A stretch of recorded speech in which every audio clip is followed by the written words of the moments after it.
Live. Hey, everybody, and welcome to the 51st week of the Free Assange Online Vigil. My name is Andrew Smith, and I'm joined by my co host, Steve Poikinen. Today, our guest is Elizabeth Lee Voss, back with us again. But before we get into talking with her, it is day 3,486 of the illegal and arbitrary detention of Julian Assange. It is 300 or 439 days since the WikiLeaks publisher was trafficked out of the Ecuadorian embassy following a $4.2 billion international monetary loan to the nation of Ecuador. It is 76 days until the second phase of Julian Assange's extraordinary rendition hearing takes place in London. It is 1,116 days of incarceration for Reality Winner.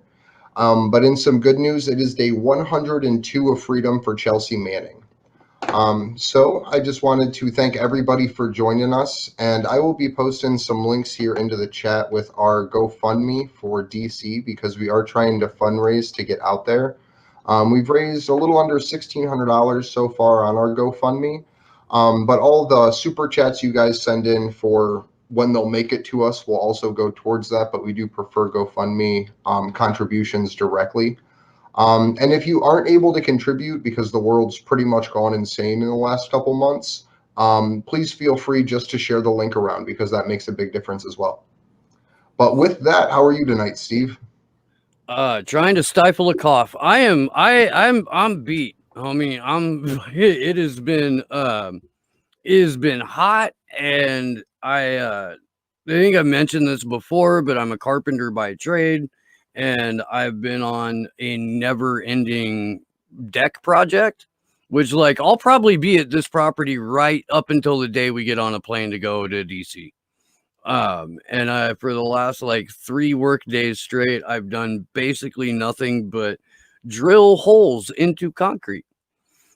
I had broken capillaries all over my shoulder and chest from leaning into this thing. It looked like a really bad hipster tattoo. Like somebody just took some like dark red and scribbled on me. It was interesting. But I am very happy to be here, and I'm stoked that Elizabeth is joining us. It was kind of a last minute thing, so I really appreciate that, dude. How are you? I'm doing pretty well. Thank you for asking. It's been a hectic few weeks for me too. I think everybody can empathize with that at this point. So, but I'm glad to be here. I'm glad you're all are still doing these vigils. And that was a great summary at the beginning, I might add. I think that's a great way of starting off each show. It's been mind blowing to just watch the count grow over the last 1 week shy of a year. And yeah, every time we go live, it gets it gets read out. Fortunately we've been able to include the high note there at the end with Chelsea Manning being released and enjoying now over 100 days of freedom for the first time in quite a while for her. Yeah, I mean, and we know she's taking it pretty easy and not trying to put herself out there too much. And you know what, man, she has fucking earned that. Absolutely. No question.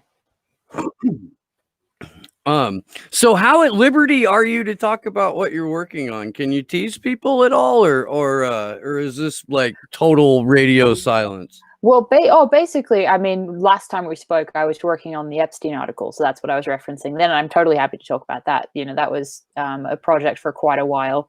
A number of weeks I was working on that, and yeah, I have some follow-up stuff on that in the works. And I mean, basically all you have to say is, you're in contact with Whitney, and hopefully things will come from there, sort of thing. So she's, amazing journalist and is absolutely an encyclopedia on the issue. So.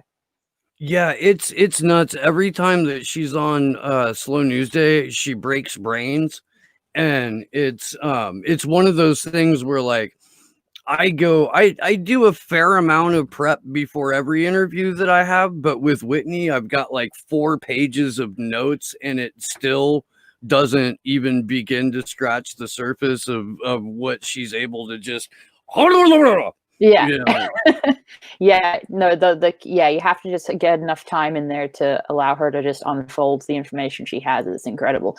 But yeah, so that's I mean, really what I've been working on. And so I think it's just like it's important that amongst the COVID and Black Lives Matter issues as they unfold, it's so easy for the Assange situation and subjects like Epstein to fall through the cracks. And so I think it's really important that you all are still doing these vigils, and that people like Whitney Webb and Consortium News are still pursuing the Epstein issue and stuff like that. That's the real importance of independent journalism, is chasing what the media narrative is not chasing. So I agree with that 100%.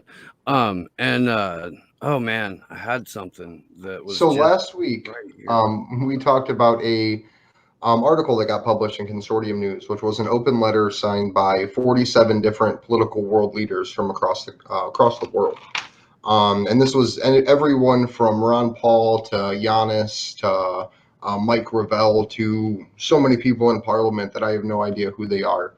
And I love that because it shows the cross ideological situation that we're in, that you can't take this ism and that ism and say, okay, this is where we're going. It is, these are the problems, how do we fix them in this moment in time?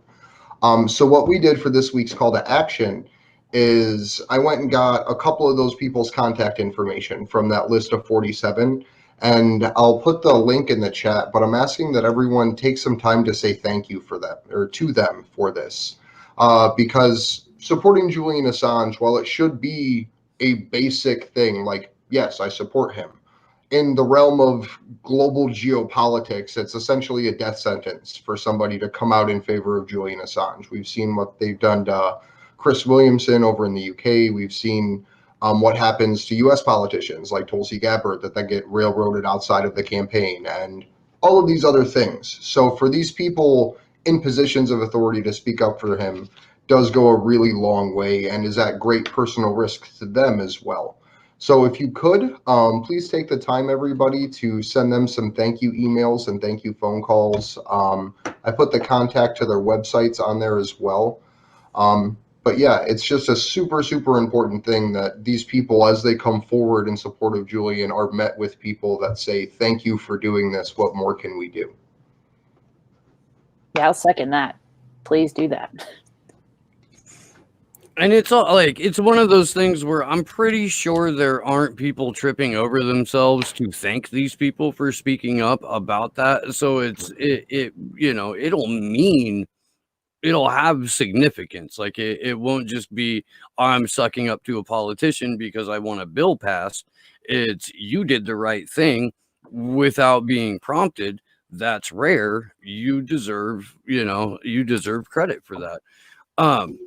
You had mentioned the COVID and Black Lives Matter. We were talking with Elizabeth Mueller just a couple of days ago, not on the vigil, just because we, hang out and talk.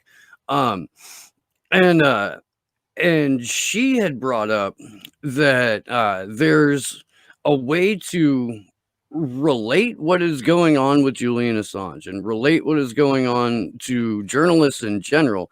And we have an article about that we'll pull up here in a minute.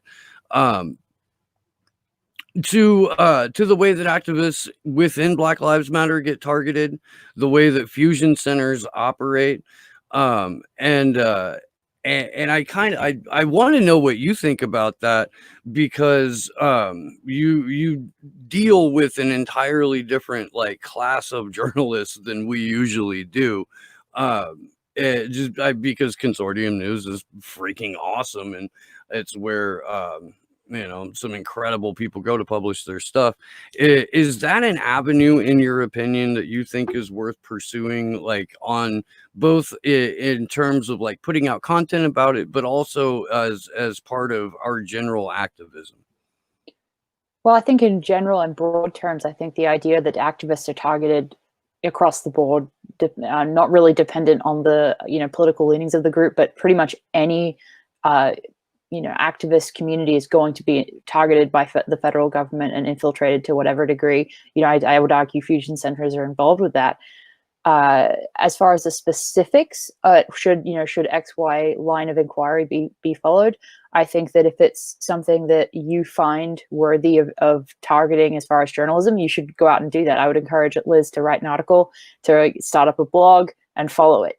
Find the information, find the evidence that she finds, and publish it. That's what I mean. I think one of the things that people tend to do is they tend to say, well, this is my favorite outlet, or this is my favorite journalist. Why aren't they covering my favorite issue or whatever? And it's like, we need more people that have those issues to cover it themselves, because otherwise, I mean, there are just not enough independent journalists and outlets out there to cover all of them. But yeah, I think it is a significant issue, and I think it's one worth talking about. You're right though. I mean, we've talked about this a number of times, that the trap is, let's only report on the political horse race, or let's only cover what we know is clickbaity and is going to get eyes on the channel, and it leaves this massive space to where people should be able to just swoop in and be like, bam, I wrote this, I got this, we were gonna talk about this tonight. And the problem is that when you've trained your audience to only respond to coverage based on the horse race, they tune the fuck out when you're talking about anything else. And it's one of the more frustrating aspects of independent media in general, is just, it's I guess it's always kind of been, but over the last year and a half, it has really just become another outlet for bias or confirmation of biases. Yes, I agree with that. And I think that that's one of the things that the really good independent media and independent journalists do, is they don't follow the horse race so much as they look at the issues that corporate media leave out, like omitting entirely or misrepresenting. And like when, so for example, whole 2016 election or whatever, most people going, Trump is bad, Hillary should have won, all of this stuff, and they weren't looking at how Russiagate was a propaganda narrative and deconstructing it. So it's like, you can, but my point of bringing that up is that you can sort of look at the horse race in a deconstructive way rather than feeding into that blue versus red issue. So yeah, so it's complex, but I think, Liz should definitely, I would encourage Liz, I would encourage everybody who has an issue that they care about like that they don't think is getting the coverage that it needs, to start doing it themselves if they have the ability to do that. Well, and on Slow News Day, you and I have gone through pieces that you've written that are related to how, like, the DNC operates. You wrote a fantastic article called "It's the DNC Stupid," and there's the bulk of that article is still relevant right now, even though there's no Bernie Sanders, even though there's no Tulsi Gabbard. What's in the article stands on its own without a particular, quote unquote progressive candidate being in there. And that's that's the sign that it is a good piece of journalism. But you're right. You can frame something about the horse race look at it in terms of what's going on while you're being distracted by the horse race. And my hope is, as election season kind of winds down, not only will those content creators start to look at different issues, but they'll be able to, I guess, retrain their audiences to be able to look at something outside of, oh my God, did you see what AOC said on Twitter today? Right. Yeah. And I think it is so easy when people, and we've talked about this before, but I think it's really easy if your goal is financial. So if your goal is to get the most viewers as quickly as possible, the easy route to that is to buy into red versus blue, or it's to buy into a specific type of narrative, or just a specific subject area that you exclusively follow so that you can get that audience as quickly as possible. And again, that's why truly independent journalism is so rare. And the people that do the best work are often not getting any money at all. And they're the people that are doing the work because they want to, because they think it's a service to the public, because it is. And there are not enough of those people. Most people cannot afford the time financially, especially now, to do that. So anyone who can, it's a gift. So. Yeah, and on that, I want to give a shout out to Last American Vagabond, because that outlet goes above and beyond to not delve into the bullshit in the horse race, and what Derek Rose has been doing covering the fluoride trials, and what Whitney's been doing for the last couple of months out of there. Just really, really, really good work. And Completely consortium. agree. No, I completely agree about the Last American Vagabond. They're great. And we do. I mean, we almost weekly here on the Vigil have something out of consortium news that we cover, because it. I mean, it's a probably the standard for independent journalism, and so every time we get somebody from CNN on, we're really, really happy. So again, thank you. Josh, if you could, because I want to get Liz's take on this. If you could please pull up the article about over 400 attacks on press freedom. It's up. Alrighty. I'm just gonna let's see. Kind of give you an overview real quick. But there have been over 400 cases of press freedom violations in the United States since late May, according to the Committee to Protect Journalists. And they're interviewing Courtney Radish. She says, we've been working closely with the U.S. Press Freedom Tracker, which is doing all of the investigations and documentation. The Committee to Protect Journalists is a founding partner of the tracker, and we've been investigating more than 400 incidents since the outbreak of protest over racial injustice and police brutality. They include arrests by police, assaults, targeting of protesters with projectiles, stealing of equipment, and a range of different attacks, which they're documenting and making available on the U.S. Press Freedom Tracker website. So this is an outlet that has really not done a damn thing in terms of Julian Assange. But I do think that it's important that how the press has been treated since Memorial Day is covered and talked about. I agree. And I think that it's interesting that we have mainstream journalists also referencing this. Obviously, CNN employees were some of the journalists that were attacked by police or at least arrested by police. I think that it's interesting that when it's a CNN journalist, everyone in the mainstream media down cares. When it's Assange, there's just either complete smear jobs or it's just silence. And I think that it is correct to view it as within the context of Assange's extradition hearings and in the context of Assange's potential, prosecution in the United States. I think that we've all, everybody who's done any sort of activism around the Assange issue and the WikiLeaks issue has always said, first it's Assange, then it's everyone else. And we've seen that. And now I think we are seeing that, because I think if the government hadn't been so easily able to get away with prosecuting Assange to this point, I don't know that it would feel as comfortable arresting and only attacking journalists in the street. I do think those are related. No, I agree. Andrew, you looked like you had something to say. Yeah, no, I was going to say, I don't even think it's related on a personal level, like with the officers thinking it's okay. I think it's a larger institutional system where it's almost like the rules of engagement in Iraq and Afghanistan, where it is just part of your job as a police officer in a protest situation to assault journalists, to go there and take the cameras away from people, because you don't want eyes on what you're going to do to the next round of people once the cameras are off. So I think that it's part of literally just the playbook of the tyranny infrastructure that we have within the United States to be able to operate in that manner.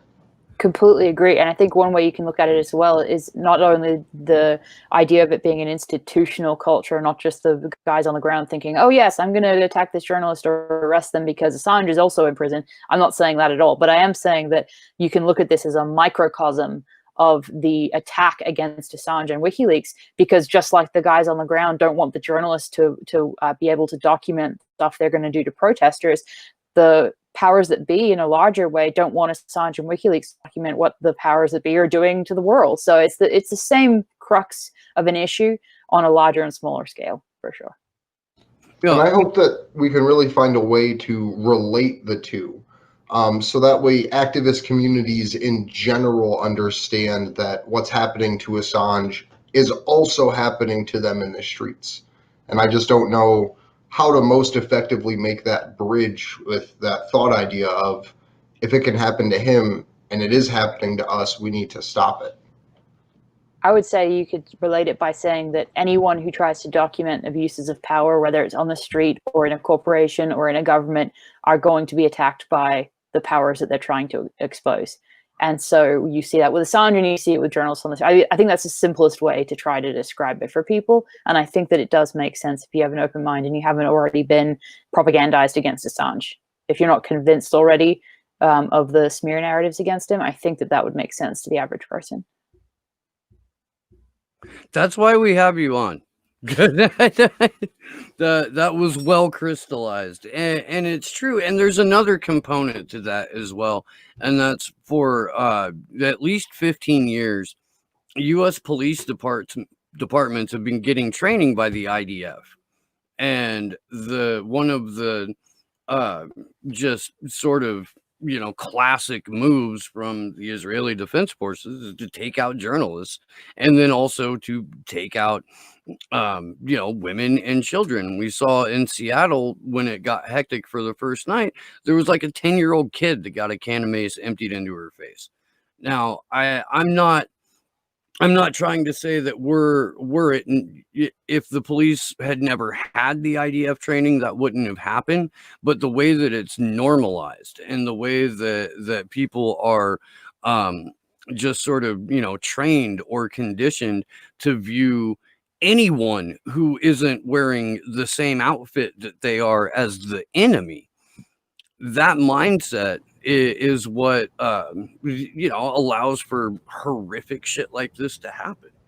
Well, we've had the funding of television shows by the government, shows like Cops and things like that, that set a public standard for the way that police interact with society. And that funding mechanism was built by Nixon right when the war on drugs kicked off, as a way to propagandize society to accept the level of violence that the war on drugs takes to enforce.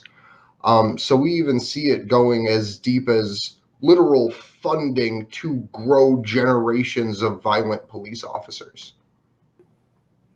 I want to real quick just read off my favorite quote from John Ehrlichman, who was Nixon's special counsel and assistant for domestic affairs. And Ehrlichman said, "Do you understand what I'm saying? We knew we couldn't make it illegal to either be against the war or against blacks, but by getting the public to associate the hippies with marijuana and the blacks with heroin, and then criminalizing both heavily, we could disrupt those communities."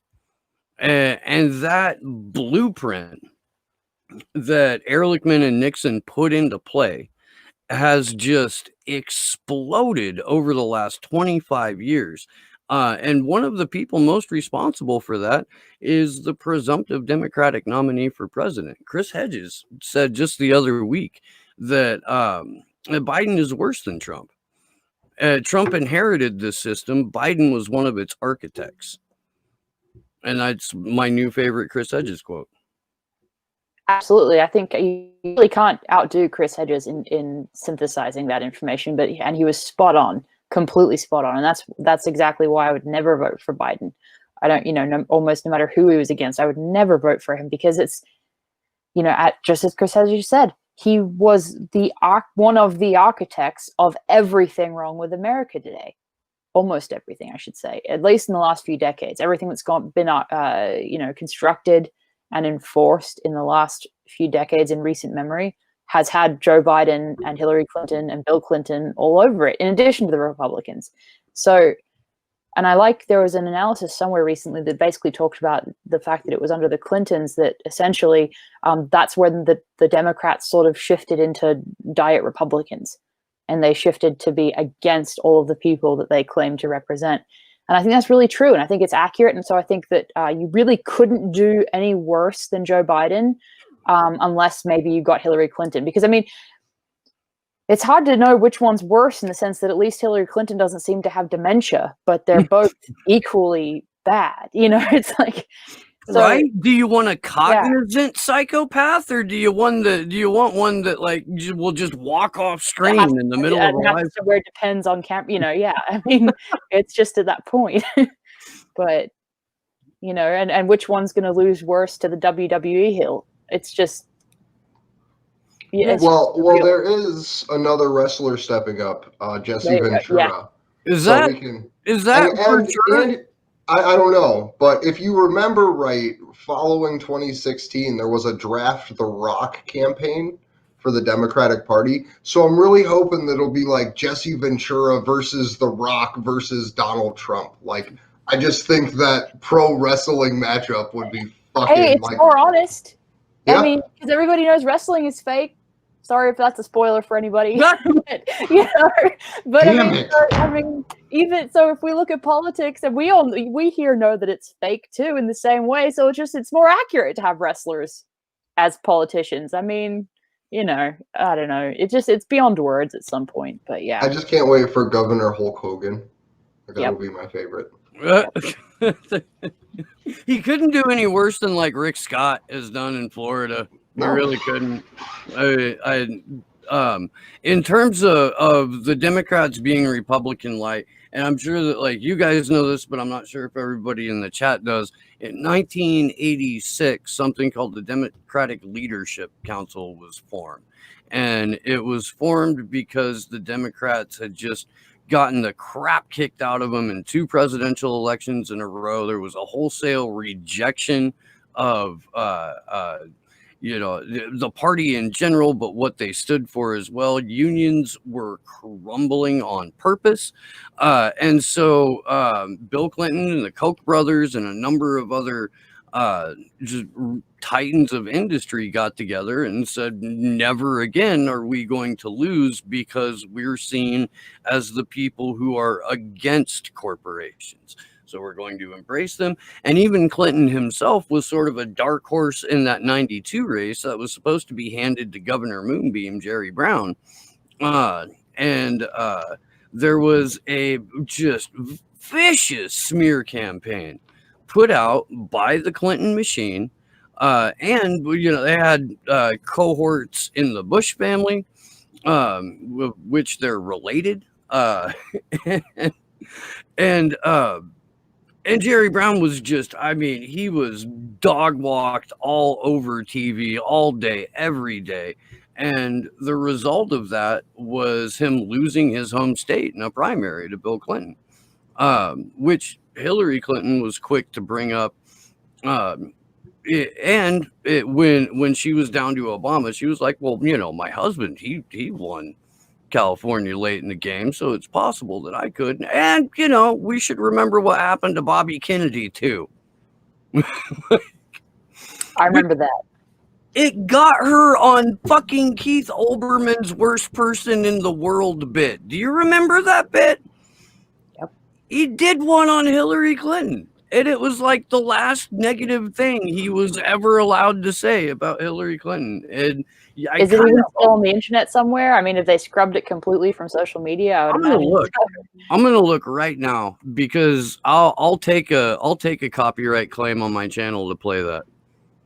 So, we were talking a little bit earlier about Nixon's influence over the war on drugs and police culture.